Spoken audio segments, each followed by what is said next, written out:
Jeremy Sockman here today with another look at a movie from the man of a million neckerchiefs, old slippery Pete himself, Peter Bogdanovich. This one may have come into the world in 1976, but was conceived a whole heck of a lot earlier. It's Nickelodeon starring Tatum O'Neal's dad Ryan, and Sonny Hooper himself, Burt Reynolds. It's a movie that does more than just tell a story, it exposes the darkest part of the psyche of the man behind it.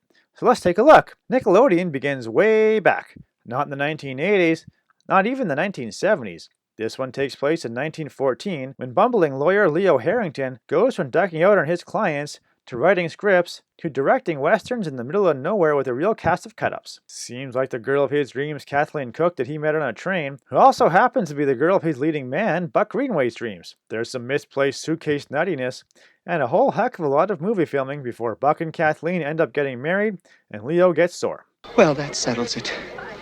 Hold these, please. Get up, you skunk! You got a lot of help, mister.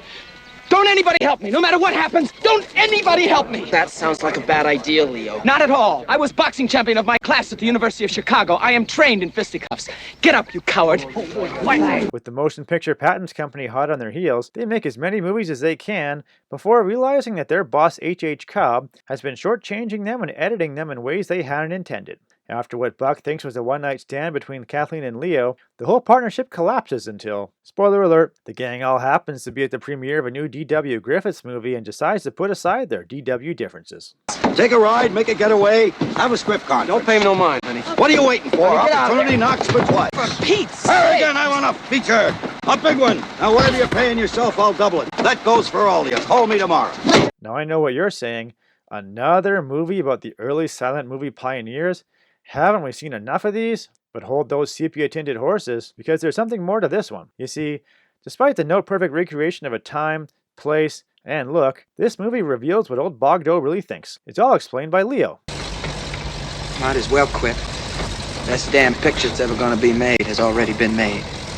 You sure as hell ain't gonna make one better. That's right, he just said they'll never make a better movie than Birth of a Nation. Leo is Peter's on-screen voice, and he just exposed how much of a movie hipster he really is. He thinks that the entire business was all downhill after 1915, and the silent black and white tale of the KKK was the peak of the art form. Yikes. There's thinking things were better back in the old days before everyone sold out, and then there's being one of those annoying record collector types who won't buy anything that doesn't smell like grandma. Can you get arrested for that? I figured they was. We get it, Peter. Movies were pure back in the old days. They were so much better when everyone worked on Smiles and Sunshine. Dude, you weren't even born yet. I checked. There's nostalgia, and then there's bathtub gin goggles. Are you sure those bifocals are the right prescription? You look terrible. Thank you. So in the end, while Nickelodeon might seem like a harmless tale of hand-cranked cameras, hot air balloons, and train mishaps, it's actually an attempt to turn you into as big of a movie hipster as Peter Bogdanovich himself. If that's your game, then cool. But if you think they made some pretty sweet stuff after 1915, then you might not want to have this message hammered into your skull. Heck, Pete himself is saying his own movie sucks, since, you know, it was made 60 years after movies peaked. Didn't think of that one, did you, Bogdo? I'm Jeremy Sockman, and I'm giving the film hipster rant that is Nickelodeon a hard pass. Who's Griffith? What? I was just wondering. Who is Griffith? You mean to say that you don't know who David Wart Griffith is, D.W. Griffith? Well, I think I've heard the name. You think you've heard?